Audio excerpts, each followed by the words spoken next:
Hola, españoles. Resumen de noticias españolas y análisis de las noticias, algunas de ellas que van desde la semana del 14 hasta hoy domingo 30 de enero del 2011. Resumen es mucho decir, porque como suelte todo lo que quiero hablar hoy, la media hora habitual se va a quedar corta, cortísima. A lo mejor debería de leer algo para no enrollarme demasiado, porque vaya semanita que nos han dado. No sé ni por dónde empezar. Sus señorías empezaron el lunes pasándonos la ley Sinde, antes de que se tomasen el vermut, sin darnos cuenta, y hemos cerrado la semana el viernes con las nuevas cifras del paro. 1.696.600 parados en España, récord absoluto, cifra histórica.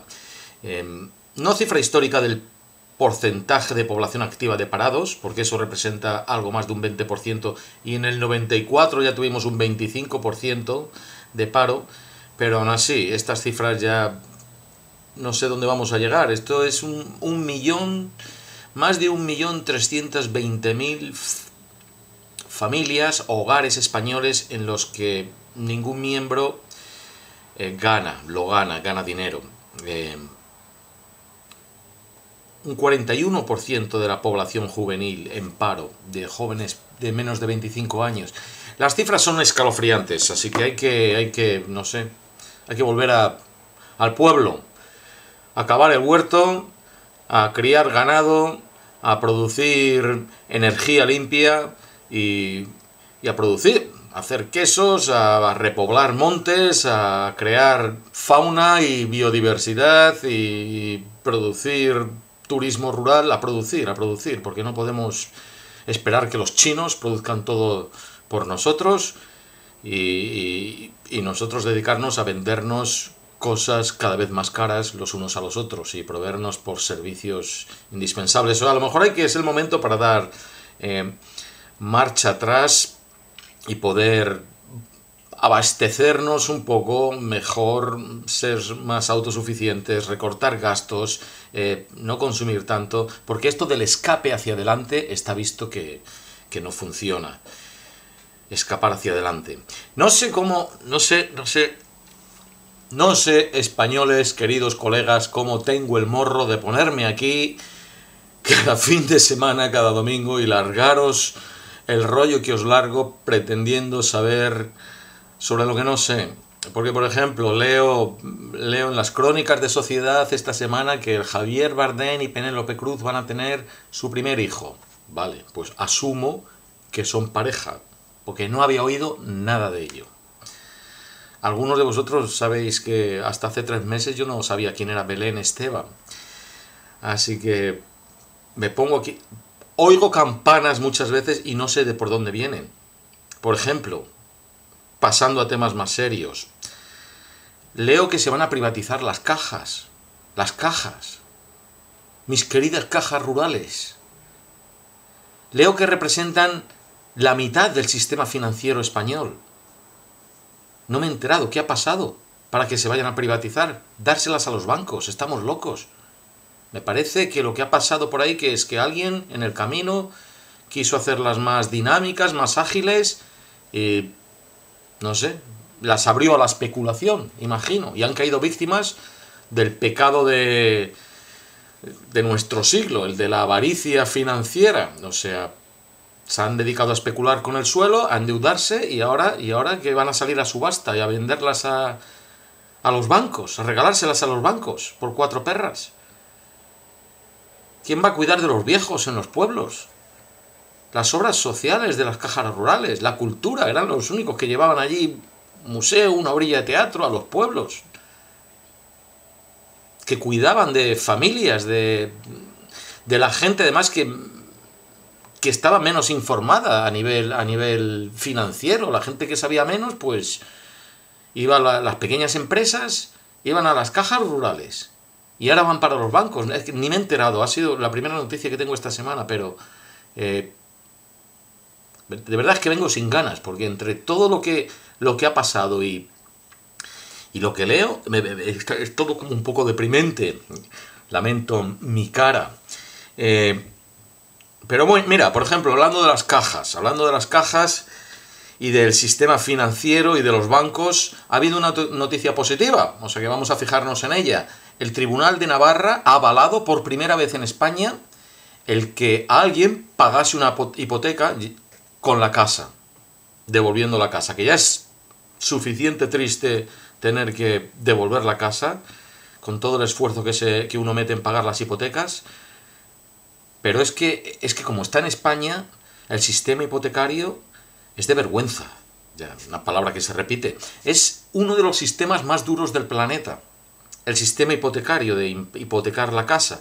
En Estados Unidos, en Alemania, en Francia, en Inglaterra, existe la figura dación en pago, que es una figura, atender, porque esto es muy importante para la gente que pueda perder la casa en el futuro. Hay un experto por ahí que dice que hasta 7 millones de hipotecas se pueden venir abajo. En el 2009 ya se embargaron 90 y pico mil casas, 96.000 casas, creo que fueron. El año pasado, la cifra no es definitiva, pero dicen que se embarcaron ya más de 118.000 casas de gente que pierde la casa. Bueno, la figura de dación en pago es una figura recogida en nuestro Código Civil, una figura legal, jurídica, en el caso de que tú pierdas tu casa y el banco te reclame más dinero porque lo que te dan por la casa o sale a subasta no cubre la hipoteca, en caso de que el banco te pida más dinero, puedes decir, no, yo devuelvo la casa y ahí está. En España no está recogido eso legalmente. Lo que ha hecho el Tribunal de Navarra es reconocerlo por primera vez. No sienta jurisprudencia, porque para que siente jurisprudencia y podamos beneficiarnos todos de ello, la medida tiene que ser aprobada, o sea, tiene que ser reconocido por el Tribunal Supremo 2 veces, y de momento no hay tutía. De hecho, el Banco Bilbao Vizcaya, que es en este caso el perdedor de lo que ha decretado, de lo que ha avalado el Tribunal en este caso el Tribunal de Navarra, son ellos los que van a ir al Tribunal Supremo, apelar al Tribunal Supremo para ver si se me olvidan las palabras en castellano, si el tribunal se proclama en su favor, ¿no? Pero la figura dación en pago, quedaros con esa palabra, está ahí, está recogida en nuestro Código Civil. Porque como funciona hasta ahora, es que no tienes protección. Pierdes tu casa, a diferencia de estos países más avanzados, iba a decir, de estos otros países occidentales y vecinos en los cuales ya puedes tomarte el lujo de ir al banco y decir, mire señores, me lo han quitado todo, me queda la caja, aquí están las llaves de mi casa, y de ponérselas en el mostrador y ahí está, me voy a vivir, a respirar, no quiero saber de ustedes nada más. Eso está reconocido en estos países. Aquí en España no. Aquí en España, como se vende tu casa que te han embargado, te han quitado y eso no cubre la hipoteca, estás obligado a pagar el resto de tu hipoteca, a pagar penalizaciones, comisiones, los gastos de juicio, con el resultado de que hay mucha gente de que está condenada de por vida a pagarla. Pierden la casa y encima te condenan de por vida. No solo eso, quien te haya avalado también está condenado de por vida. Condena de por vida, una condena de por vida. Así es como el New York Times definió precisamente a nuestro sistema hipotecario español. Una condena de por vida. Por eso me está saliendo a mí la frase. Una vergüenza. Y han caído en esto los inmigrantes. No quiero meterme, con tanto como tengo que por hablar esta semana, no quiero meterme con aquellos de vosotros que pensáis, coño, decir, los inmigrantes están aquí para quitarnos el trabajo. Y ahora que acabo de decir las frases de paro, y nada más, y es lo único que pensáis. Os recuerdo, los inmigrantes, si han entrado en España, es porque los necesitábamos para hacer los trabajos que muchos españoles no querían hacer. Pero bueno, están aquí. El caso es que hay muchísimos inmigrantes que vinieron hace 5 años, o menos de 5 años, a buscarse la vida en España con la esperanza de darle una mejor vida a sus hijos y a ellos mismos, han trabajado como mulos y ahora lo único que tienen es unas de estas deudas de por vida. Eso es lo que han ganado de nuestra sociedad.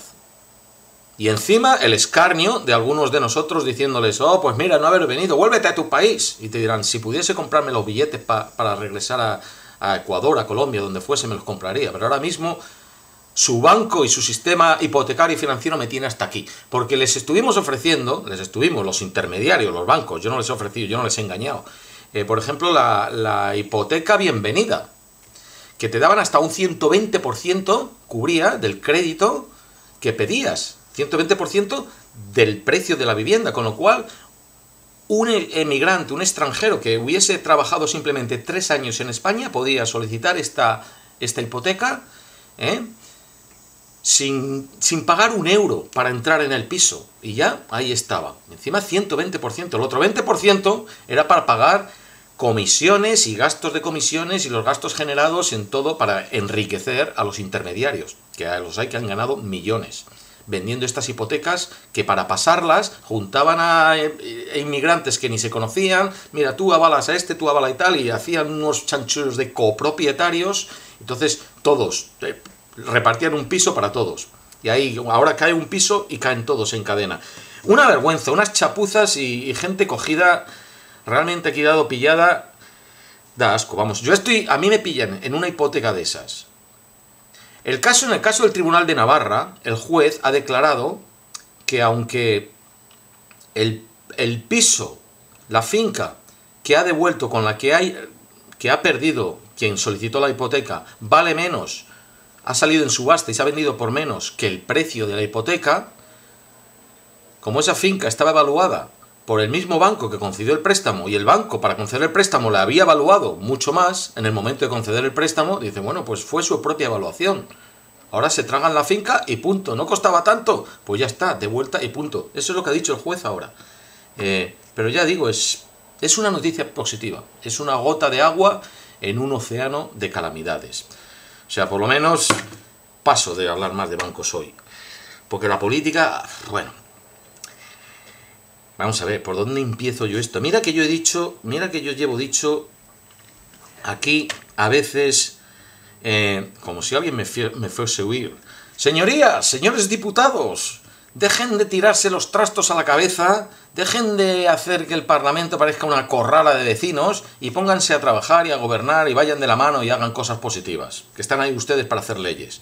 Bueno, pues, ¿para qué habría abierto yo la boca? Esta semana me han hecho caso, han ido de la mano en todo. Y mira, empezamos por la ley Sinde, que mi postura la expresé hace poco en un vídeo, y yo estaba a favor de que se pasase una ley. Mi postura personal es irrelevante, pero la voy a resumir, sumarizar, porque tiene que ver, explica de fondo lo que ha pasado y por qué Convergencia y Unión y el PP han cogido y han pasado esta ley quitándosela de encima. Yo estoy de acuerdo básicamente con todos aquellos, que sois muchos, que decís que la cultura es de todo. La cultura es de todos, no puede ser de otra manera. La cultura, para que se defina como cultura, tiene que ser algo, una práctica de la comunidad, de todos. Pero la cultura está representada por eventos y productos culturales, y esos productos muchas veces tienen nombres y apellidos. El Internet sí es un mar al que no se le pueden poner puertas. El Internet sí representa la nueva corriente de la ilustración que tal vez pueda salvar a la humanidad. Está para compartir, está para que todos nos beneficiemos de esto. Pero información y el no censurar información no es lo mismo que productos artísticos. Una película, una canción, un videojuego no es información, no tiene nada que ver con el controlarlo, no tiene nada que ver con censura. Son productos artísticos. Y detrás de productos artísticos, yo lo sé porque soy creador, hay los sueños, el trabajo y el esfuerzo de gente que son creadores que en general hay que apoyar, porque quien quiera dedicarse al mundo artístico de la creación está comprando 9 de 10 papeletas para vivir una vida de penurias más que de fama y de fortunas, que es muy duro ganarse la vida como creador de ningún tipo. Entonces, no es para frívolamente ir robando el trabajo de los creadores. Cuando vosotros habláis, tenéis en mente películas, músicas, cosas así, la mayoría de vosotros tienen en mente películas, Hollywood o música, grandes compañías discográficas. Las hay, sí, hay grandes corporaciones que se benefician muy mucho y malamente de esto, pero básicamente detrás de una canción hay un creador y alguien que se ha gastado su dinero para poder grabar eso en un estudio, o detrás de... bueno, lo que quiero decir, para no enrollarme mucho, que la propiedad intelectual es tan propiedad como cualquier otra, y que hay que protegerla, porque si no es el caos. Tú no puedes decir... pues no existe la propiedad de los coches. ¡Hala! Que todo el mundo vaya a los concesionarios automovilísticos, entre y se agarre el coche que quiera. Porque a los 3 días la industria del coche se ha venido abajo. Nadie se pondría a vender coches. Pues igual, con cualquier industria artística, si no se protege, si no se reconoce la propiedad de los creadores, se vendría abajo. Y acabaríamos todos pues viendo en la tele Gran Hermano y viendo las películas de Hollywood, de Rambo, porque no existiría otra cosa. O sea, nos empobreceríamos culturalmente así, bum, más de lo que estamos. O sea, la propiedad intelectual está reconocida en la ley. Es una cuestión de encontrar una manera de protegerla en los nuevos medios de difusión como es el Internet. Vale. El PP se ha dado cuenta de que si no pasa la regulación ahora, esta misma regulación le va a venir a caer luego a ellos como una patata caliente en la próxima legislatura. Y en la próxima legislatura esperan estar gobernando ellos mismos. Entonces básicamente han llegado a la conclusión, mira, mejor pasar una chapucilla, mejor pasar algo, a que luego nos salga el tiro por la culata, a que luego volvamos exactamente con esto mismo que no hemos pasado, porque sin regulación no se puede estar. Y entonces, ¿qué vamos a decir después de todo el ruido que hemos metido ahora? Y por eso mismo, un lunes por la mañana, sus señorías se han levantado, se han mirado hacia los ojos, se han dicho, oye, ¿qué? ¿Que tenemos aquí esto? ¿Qué? ¿Que lo vamos a seguir dejando? Nah, esto antes de la horita del vermut y del pincho de tortilla, lo hemos espabilado. Y han cogido y nos lo han metido. Bueno, pues yo, estando de acuerdo con que hay que regular y había que pasar una ley, sinde o no sinde, no estoy de acuerdo ahora con la forma en que lo han hecho. Yo cuando leí que acaban de pasar la ley Sinde, no necesité mirarme la cara en el espejo. Podía sentir la cara de tonto que se me había quedado. Porque lo primero que surge de todo esto es decir, pero bueno, ¿qué pasó con todo el mes de diciembre? Si una de las batallas políticas más duras del año pasado fue esta, sobre la ley Sinde. Y de pronto... ¿qué pasó? O sea, nos estaban engañando. ¿De qué iba todo aquello? ¿De qué fue toda esa batalla? Todos esos fuegos de artificio. Las 2 últimas semanas, la última quincena del 2010, no del 2009, del año pasado. Y ahora nada, se quedó todo en agua. Mucho ruido, pero pocas nueces. ¿Nos engañaron entonces? ¿Nos estaban intentando distraer de algún otro tema? ¿O nos estaban haciendo creer que sí, que podemos estar muy activos, que nuestra voz cuenta, se puede escuchar? Y al final del día decir, no, si va a ser lo que queramos tú y yo, mira, estos que metan todo el ruido. ¿De qué iba? ¿De qué fue todo aquello? Es como no entenderse. ¿Qué película nos han vendido? Esto es como, qué sé yo, como si estás con el clásico, el Barcelona-Real Madrid. Todo un mes te lo están metiendo ahí hasta en la sopa, el clásico. Terminas del clásico hasta el cogote, tal. Como si después del partido al día siguiente, el lunes, vas y les ves entrenando juntos, a los jugadores del Real Madrid y del Barcelona, ahí tan amiguetes y tal. Y te acerca y dice, ¿y ustedes no estaban hasta anoche que se estaban matando? Y dice, que va, nosotros, si entrenamos aquí juntos todos los días. Mira, el Piqué y el Sergio Ramos se toman la ración de boquerones a medias. Y Cristiano y Messi son pareja de mus. Y nosotros aquí... Y de, bueno, pues entonces, ¿qué película me vendieron? ¿Qué pitorreo es este? más de fondo podemos pensar, ¿es la política, de qué va esta profesión, si es una profesión?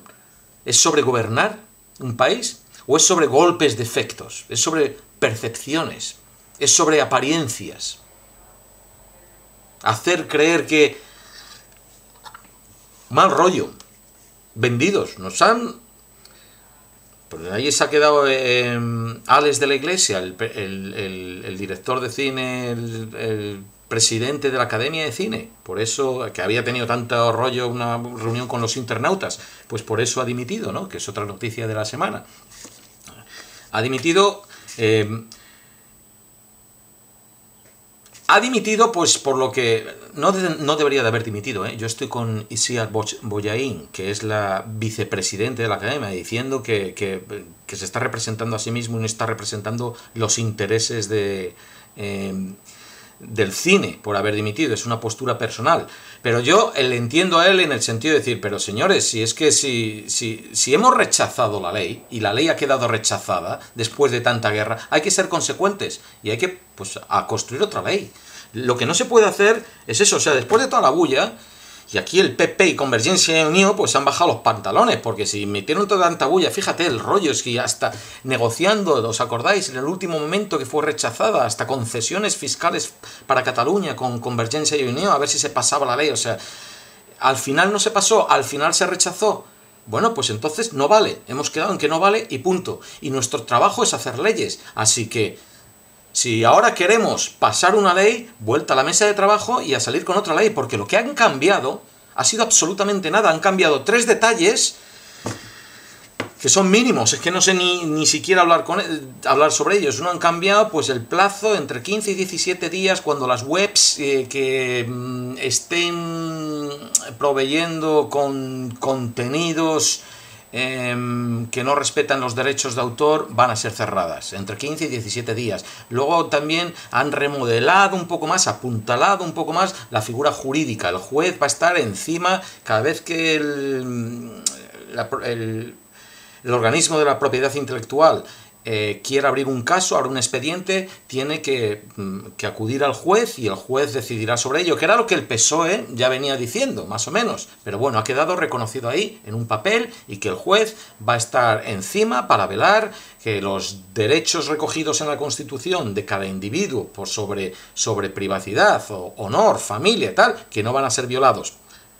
Y lo tercero que ha cambiado, que es lo más conflictivo, lo del canon, lo que os mueve a todos vosotros aquí, en principio el PSOE admite lo que el Tribunal de Luxemburgo ha denunciado recientemente, de que en España el pago del canon no ha de ser aplicado directamente a las entidades jurídicas, a las entidades físicas. Y en este caso, esto sí que lo tengo que leer porque no tiene desperdicio, porque es una frase de estas que ha construido el PSOE, la típica frase que dice absolutamente nada. Lo que se ha comprometido el PSOE es que una vez que la ley entre en vigor, en el plazo de 3 meses, va a ver si lo encuentro. El gobierno procederá a modificar la regulación de la compensación equitativa por copia privada. Una vez que pase la ley, que va a pasar porque ahora ya está consensuada, antes 3 meses, en el plazo de 3 meses después de que entre en vigor, el gobierno procederá a modificar la regulación de la compensación equitativa por copia privada. ¿Cómo va a proceder? ¿Cómo va a modificar? No se compromete absolutamente a nada. Se supone que va a modificarla en el sentido de hacer a grupos públicos más amplios que exentos de pagar. ¿Ok? Que habrá más gente, como los individuos, que no tienen que pagar el canon. Se supone. No se ha comprometido el PSOE absolutamente a nada en cuanto al canon. La misma ley. Si quedamos en que era una chapuza, si se rechazó, y ahora hay que pasar una regulación sobre propiedad intelectual en el Internet, crear otra cosa nueva. Pues nada, nos han metido la misma sinde. O sea, a lo que iba. Es una cuestión ya de hacernos creer esto y lo otro. Nos hicieron creer en su momento porque les convenía, por razones políticas, al PP o a quien fuese, de que esto es una batalla, aquí estamos todos, vamos a luchar por esto, por tal, la libertad de expresión, patatín. se ha quedado en nada. Lunes, antes del mediodía, el que anduviese con resaca del fin de semana ni se enteró. Ya llegó a tiempo para decir, ¿qué? ¿Que se ha pasado la Sinde? Sí, lo he oído en la noticia de las 12. Así pasó. O sea, bueno, si la política es sobre apariencias, y ese fue el primer plato que nos deparó la semana, el segundo a mí todavía me parece más fuerte. Hostia, 25 minutos llevo ya. El segundo. Voy a leer, porque si no, a leer los apuntes que he tomado para ir un poco más rápido, porque es que si no nos tiramos aquí todo el día. Esto además creo que fue el mismo lunes. Los presidentes de las cámaras, del Congreso y del Senado, han abierto consultas entre sus señorías para saber si van a discutir los complementos de sus pensiones y para discutir las compatibilidades e incompatibilidades entre sus cargos públicos y privados. O sea, sigo leyendo, que si no me... Los portavoces parlamentarios han recibido una carta a la que han de responder en 15 días exponiendo sus opiniones sobre cuestiones relacionadas con su honra y honorabilidad. Se están quedando con nosotros. O sea, ahora mismo lo que sus señorías tienen, los diputados y senadores tienen la tarea de responder en los próximos 15 días, así es como lo he entendido yo, lo que he leído, sobre ciertas cuestiones, van a mirarse el ombligo, van a mirarse sus conciencias, sobre su honra y honorabilidad. Bueno, pues ¿por qué no nos preguntan al resto de los españoles sobre la honra y honorabilidad de ellos? Que juzguemos nosotros. La respuesta yo ya la sé. La respuesta te la daban al día siguiente, el martes. Ahí estaba Izquierda Unida y Esquerra Republicana y los Verdes de Cataluña, que presentaban una propuesta sobre el régimen de compatibilidades. Rechazado de plano.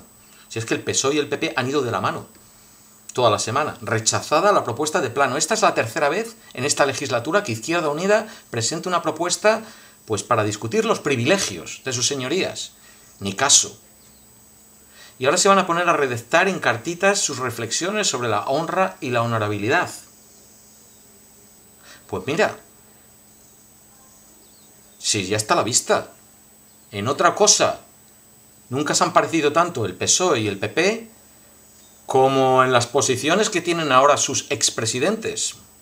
Felipe González, asesor de General Eléctrica. ¿General Eléctrica? ¿O de alguna otra compañía que lleva otro nombre diferente? No, es General Eléctrica, ¿no? Porque el Aznar es de Endesa. No, lo tengo por aquí apuntado. A lo mejor estoy metiendo la pata de golpe ya. Es que tengo demasiado para ir. De gas natural, ya decía yo que General Eléctrica. Gas natural, perdonad. Pues con un sueldo, ahí está, claro, es que como las compañías energéticas ahora están cobrando bien, pues nada, tienen para pagar buenos sueldos asesores. Pues ahí están, el Felipe González, asesor de gas natural, sueldo 126.000 euros anuales, más comisiones, dietas. José María Aznar, asesor de Endesa, sueldo en torno a los 200.000 euros. Esto es uno de los sueldos, que se tienen esta gente, que oye, si son bien cualificados y han sido presidentes, que les paguen bien. El Aznar, yo sé, por ejemplo, él tiene un puesto de consejero también con el magnate australiano el Rupert Murdoch, que tiene su Imperial News Corporation, pues ahí Aznar es un consejero. Y su sueldo el año pasado, que ya es desde el 2006, es consejero, su sueldo el año pasado ahí fueron 173.300 euros. O sea, 100.000 euritos aquí, 100.000 euritos acá, allá, pues estos señores ya viven bien con un sueldo. Lo suficientemente bien como para que renunciasen a la pensión vitalicia. Iba a decir que todos le pagamos, pero yo no le pago, pero usted sí le está pagando a sus expresidentes una pensión vitalicia de más de 80.000 euros anuales. ¿Han renunciado? No, porque Felipe González ya lo ha dicho claramente, que para nada.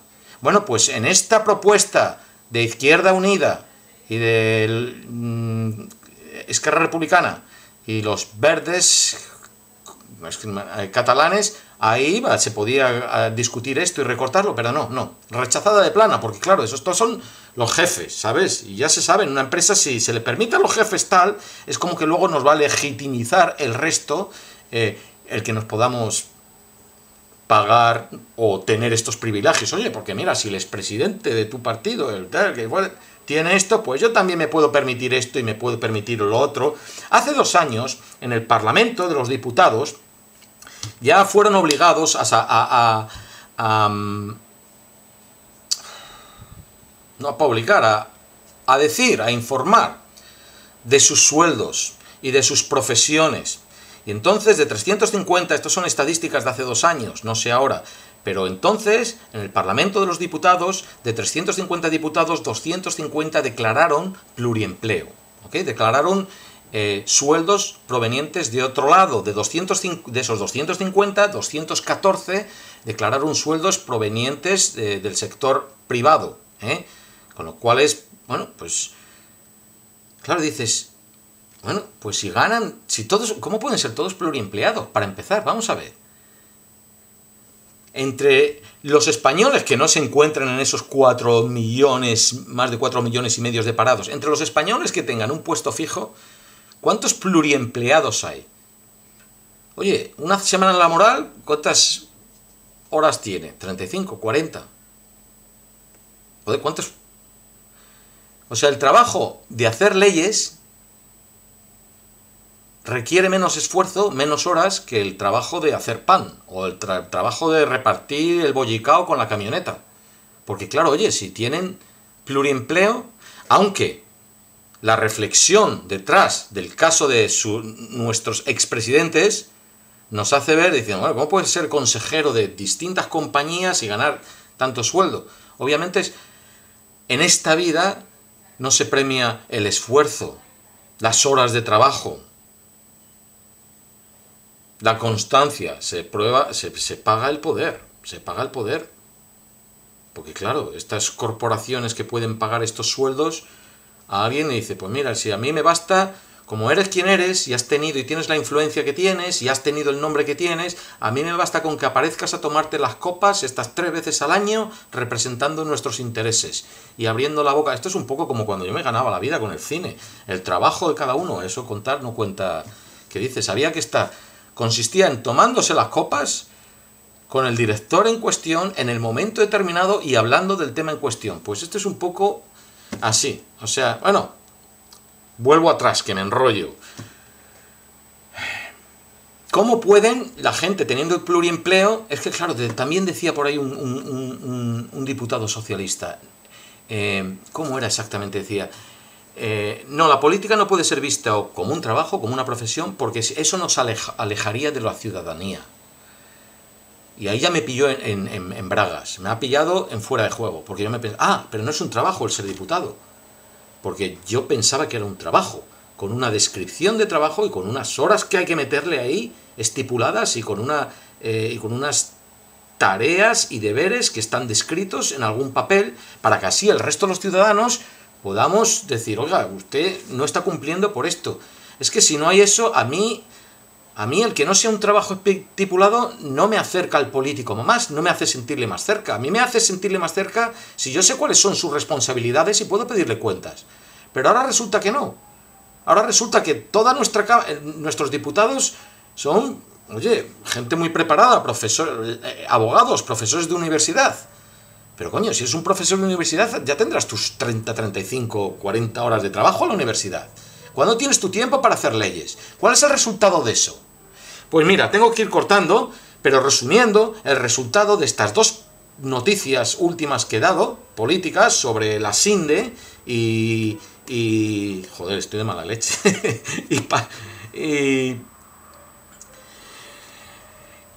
Y las reflexiones que sus señorías van a hacer sobre la honra y la honorabilidad, es como si tú y yo somos diputados, compartimos profesión, que es la de hacer leyes, pero que no es profesión, ¿sabes?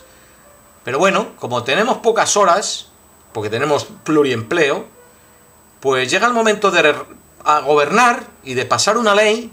Y bueno, decimos, pues mira, tenemos ahí una ley que hemos rechazado, porque hemos decidido, era una chapuza y la hemos rechazado, pero antes que volver a la mesa de trabajo y ponernos a hacer otra, pues cogemos la chapuza y la pasamos, y ya está. Porque no tenemos horas para volver a la mesa de trabajo y ponernos a hacer otra ley.